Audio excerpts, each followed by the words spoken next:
Hi dear students, today I would like to discuss structure of a thesis. Okay, today I would like to discuss structure of thesis. Okay, in that we can see there are different components of a thesis. So we can see the structure of thesis. Okay, structure of thesis. A thesis or dissertation is an academic writing that is formed based on the original research. Okay, a dissertation or a thesis is a long piece of academic writing and that is formed based on original research.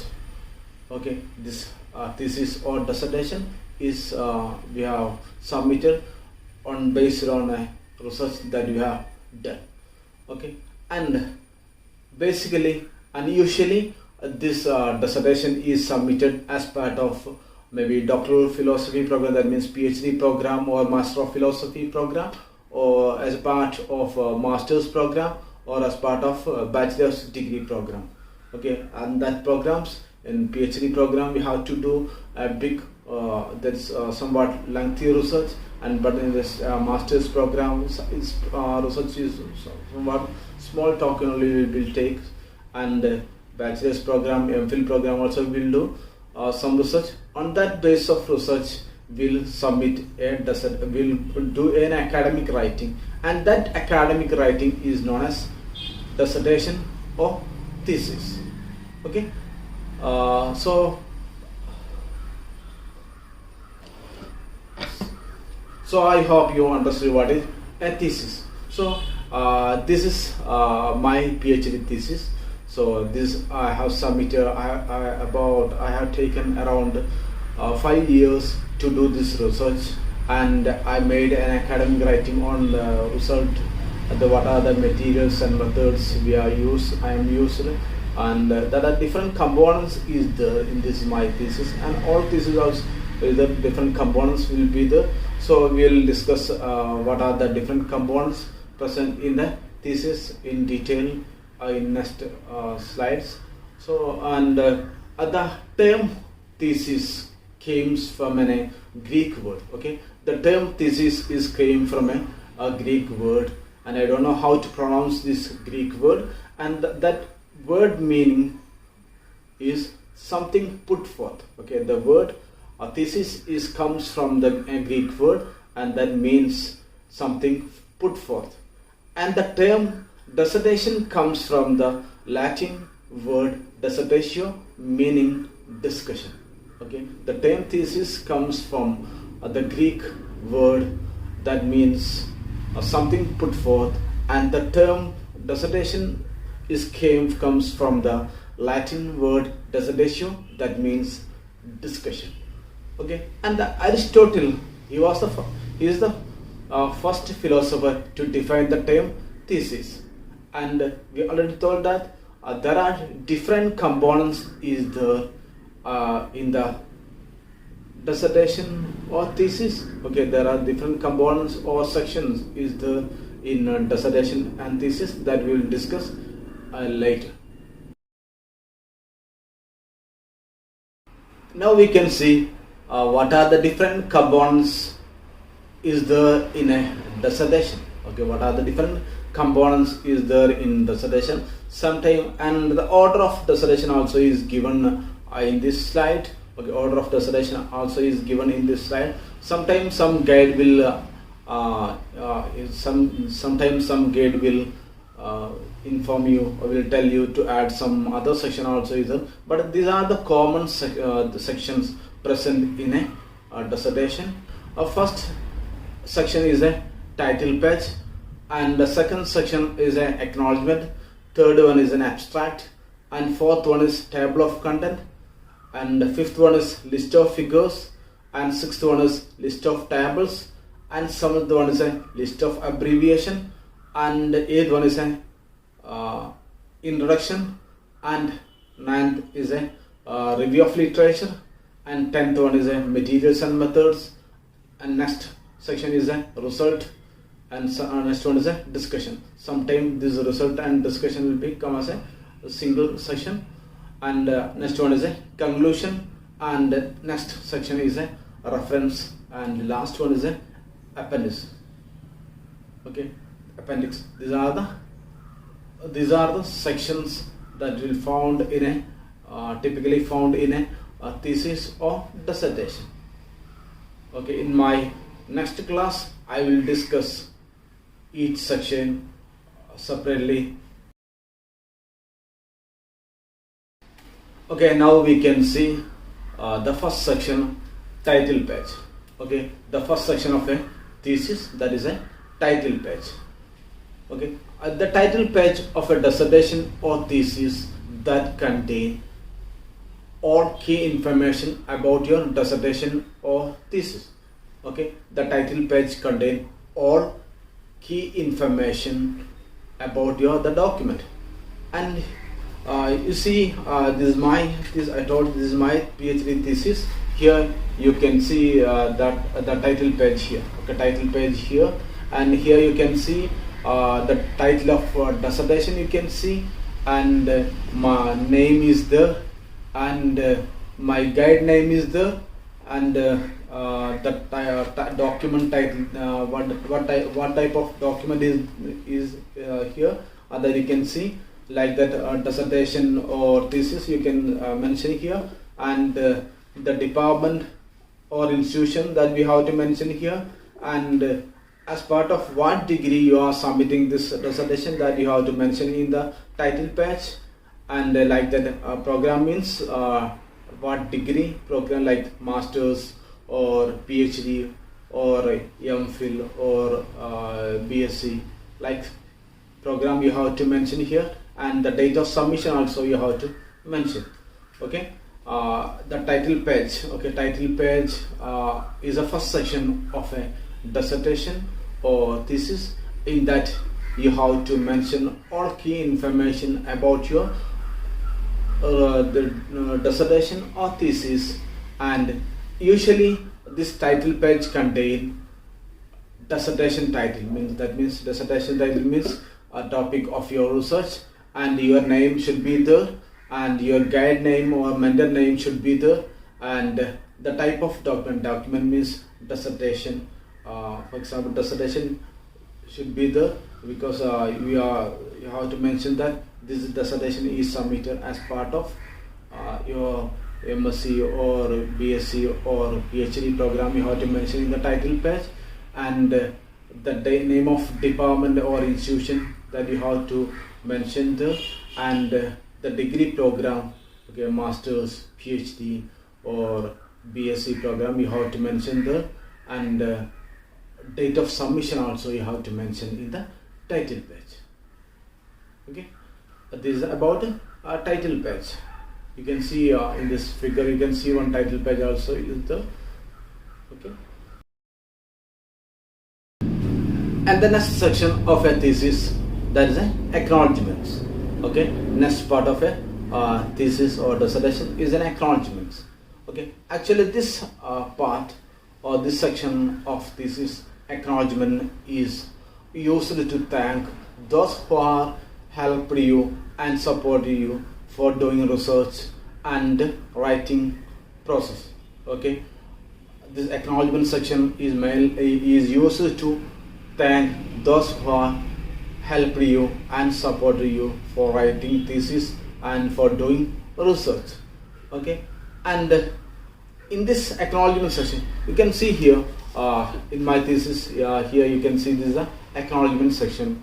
Here you can include both professional and personal acknowledgements. Okay, in acknowledgement section you can include both professional and personal acknowledgements. Okay, professional acknowledgement means in that professional acknowledgement you will thank funding agencies. That means if you have received any funding for doing this research, you have to thank that funding agency. Funding agencies like UGC, CSCR, DPT, like that agency that may produce, that may give for India, that they will give funding for doing research, and Kerala Science and Technology, they will give for doing grants for doing the PhD or research. So you have to mention that funding agency in the in acknowledgement section. That is in the professional acknowledgement, and in that professional acknowledgement you have to add, you have to give thanks to supervisors, those who have guided you for doing research, and professors that they are working in your department, and like laboratory assistants, those who are working in your labs, and librarians, and colleagues, editors, proofreaders, classmates, research participants. These are the groups that will come under professional acknowledgement.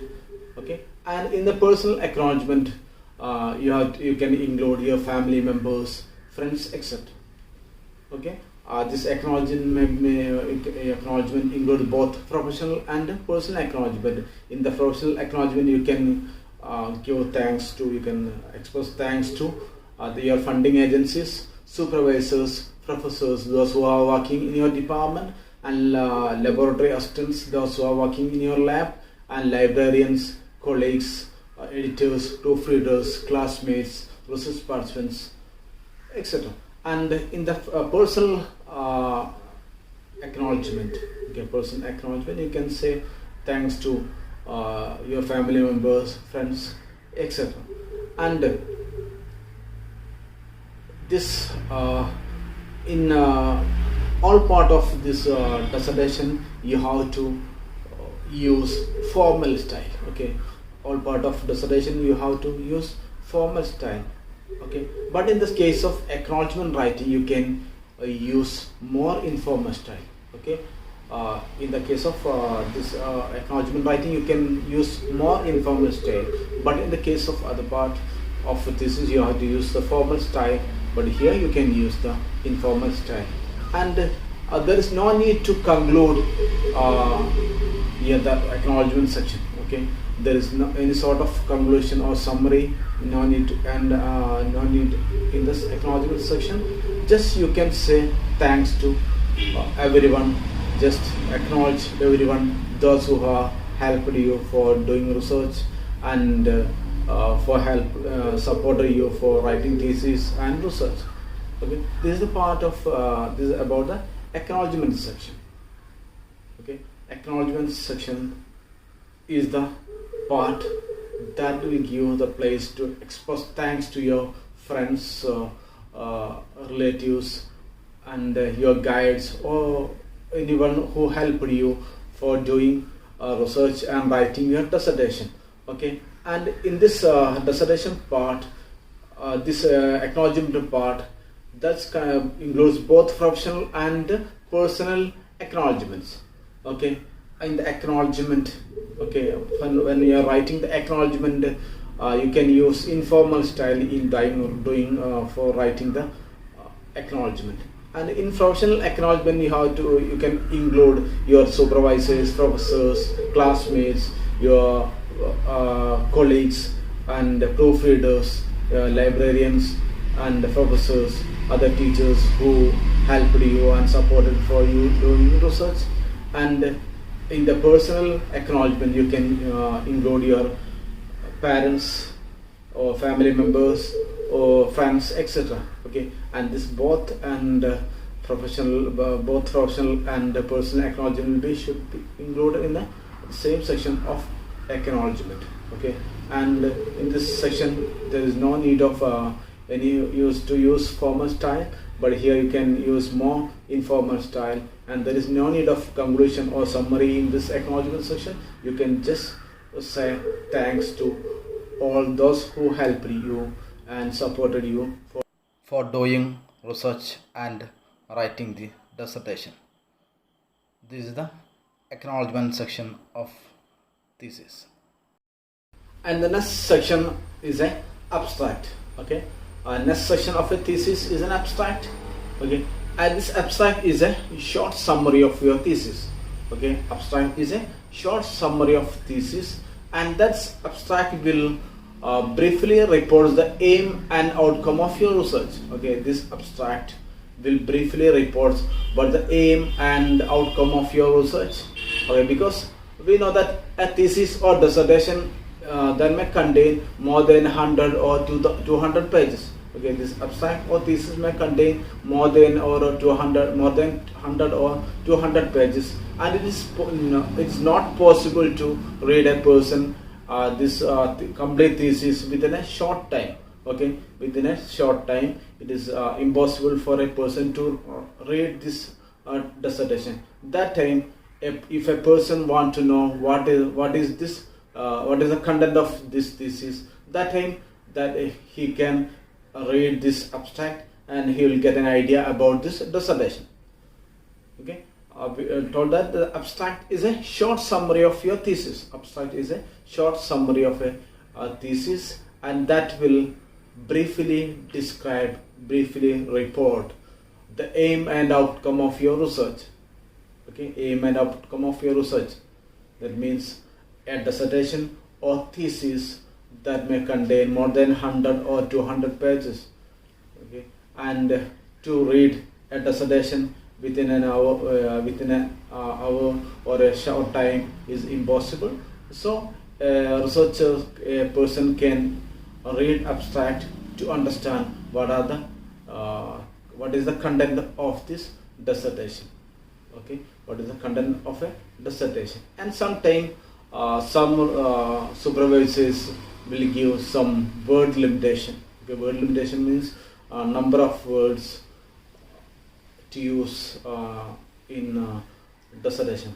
Sometimes they may the supervisors will inform, some universities also inform us the abstract should only contain this much words. Sometimes for research papers, that in that case sometimes the journals may ask in that abstract that only contain more or less than 300 pages, 300 words. Like that, some universities give that word limit in the case of abstract. Okay, and the purpose of an abstract is for the easy understanding of our dissertation. Okay, for that, when you are writing an abstract, you have to include some contents. Okay, you have to include some points, mainly some points you have to include in the abstract. Okay, that you have to mention what did you do. Okay, what did you do in this research, you have to mention. Okay, but you have done in the research, you have to mention in the abstract first, and you have to mention why you did that. Okay, why did you do it? Okay, why did you do it? You have to mention in the abstract, and you have to mention how did you do it. Okay, how did you do it? That means you have to mention the methodology you adapted, and next you have to mention what did you learn. Okay, what did you learn? That means your result and arguments you have to mention, and finally from that result you have to include your conclusion. Your conclusion you have to mention in the abstract. These are the things you should mention in the abstract. Okay, that means these things you should include in an abstract. That means what did you do? Okay, what did you do? That you have to mention. That means what you have done in this research. That you have to mention, and why did you do it? That you have to mention, and how you have done this research. That you have mentioned. That means your methodology you have to mention, and what you have learned from this. That you have to mention next, and that means your result and arguments you have to mention, and after that your conclusion. That conclusion means what you conclude from your result, that you have mentioned in the abstract. Okay, this is the abstract section. This is the abstract section. In the slide you can see the model of an abstract. Okay, model of an abstract. Okay, I hope you understood this. And the next section of a thesis is a table of content. Okay, and the next section of a thesis is a table of content. I hope you know the table of content, because when you are reading a book, that time you can see the table of content.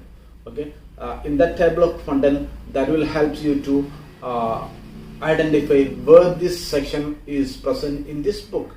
Okay, this table of content will help you to identify, to find out where this section is present in this book. Okay, like that.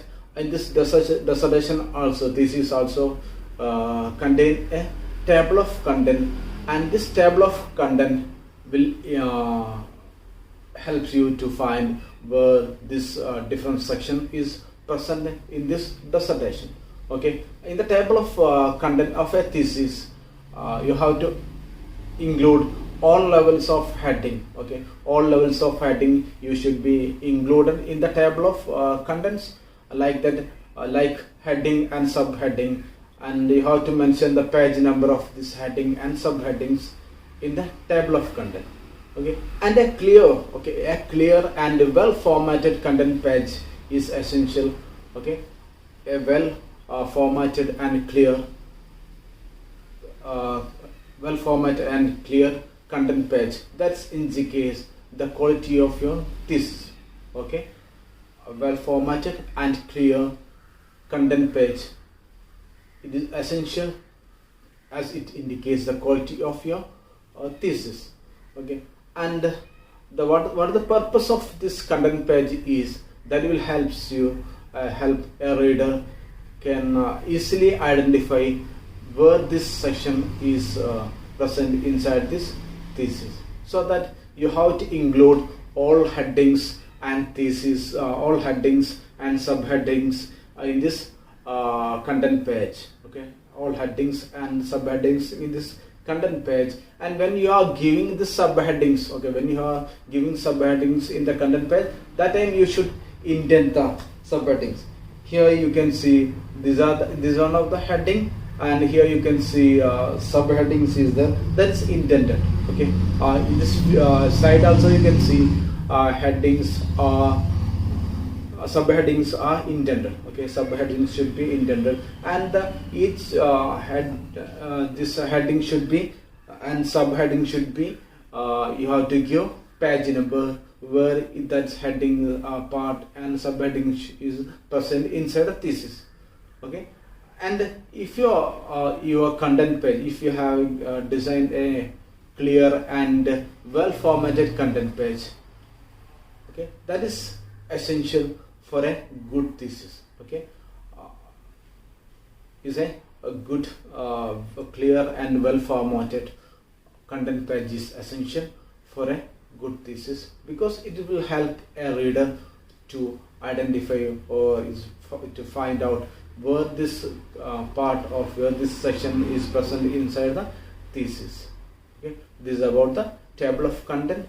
You can see in this figure you can see the different headings and subheadings. The subheadings are indented, and you have to mention the page numbers also for the headings and subheadings. This is a table of content. Next we can see list of figures and list of tables. Okay, list of figures and list of tables. Actually this list of figures and list of tables is given in separate pages. Okay, list of figures and tables given in separate pages, but and that means list of figures and list of tables is given as a separate section. But here I have mentioned given defining describing as a in a single slide, but you have to give this list of figures and tables as a separate section.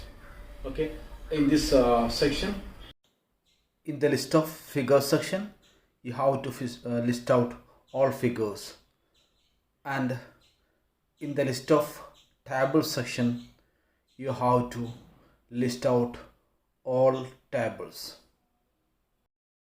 Okay, and when you are giving this list of these tables and figures, list of tables and figures, you have to give the page numbers also. You have to give the page numbers also. Okay, and giving this list of figures and list of tables. Okay, giving this list of figures and list of tables, that will help a reader to understand how this researcher used figures and tables. Okay, giving list of tables and figures that will help a reader to easily understand how a researcher used tables and figures in this dissertation, and they can easily find out where this figures is presented in the dissertation. Okay, I told that list of figures and list of tables is given in dissertation as a separate section. Okay, that given in separate section in separate pages. Okay, when you are giving list of figures and list of tables, you should have to mention the tables and figures page number.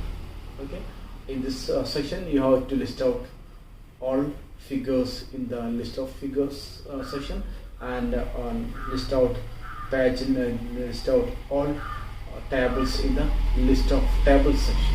Okay, and you have to give page number of each figures and tables in this list of figures and the list of tables section. And giving this list of tables and figures, that will help a reader to understand how this researcher used this figure in this research. Okay, in this research, that a reader can easily understand. And this list of figures and table also helps a reader to find out where this figure or table is present in this dissertation. Okay, in this slide you can see how a list of figure and list of table is present in a dissertation. Okay, this is about list of figures and list of table. Once again, I am telling that you have to mention present list of figures and tables in different sections. Okay, and the next section is a list of abbreviations. Okay, list of abbreviations. We know that abbreviations are the short form. Okay, abbreviations are the short form. In dissertation, we'll use number of abbreviations like in ml for milliliter, cm for centimeter, m for meter, and mol for chemistry and other subject. We will use so many abbreviations. So you have to give the definition of each abbreviations that you have used in a dissertation or thesis. Okay, you have to give the definition of each abbreviations that you have used in a dissertation or thesis. Okay, you have to give abbreviations, definition of each abbreviation that used in dissertation or thesis. Okay, and then what is the purpose of giving the definition of this abbreviation? Okay, in this section, list of abbreviation section, you have to list out. Okay, you have to list out all abbreviations that is used in this dissertation. Okay, you have to give all abbreviations that used in this dissertation, and you have to give specific definition. Okay, that you have to give the specific definition of that abbreviations. Okay, giving these abbreviations. Okay, giving the definition of this abbreviation will improve the readability of your dissertation. Okay, giving this abbreviation that will improve the readability. Okay, that means a reader can easily read your document dissertation. Okay, if there is some unfamiliar abbreviation will be there. Okay, sometimes some unfamiliar abbreviation will be there. So readers can check the list of abbreviation section, so he can easily able to identify the definition of that abbreviation, so the readers can easily understand your thesis. Okay, by finding the definition of unfamiliar abbreviation. Okay, this is the list of abbreviation section. Okay, in this figure you can see some example of how you have to present the list of abbreviation. Okay, in this section you have to list out all abbreviations used in your thesis, and you have to give the definition of that abbreviation. Okay, in this slide you can see some of the abbreviation, and you have to give the definition of that abbreviation. The rest of the component of thesis were explained in the part 2 of this video, so please watch to understand the rest of the components of thesis. Thank you.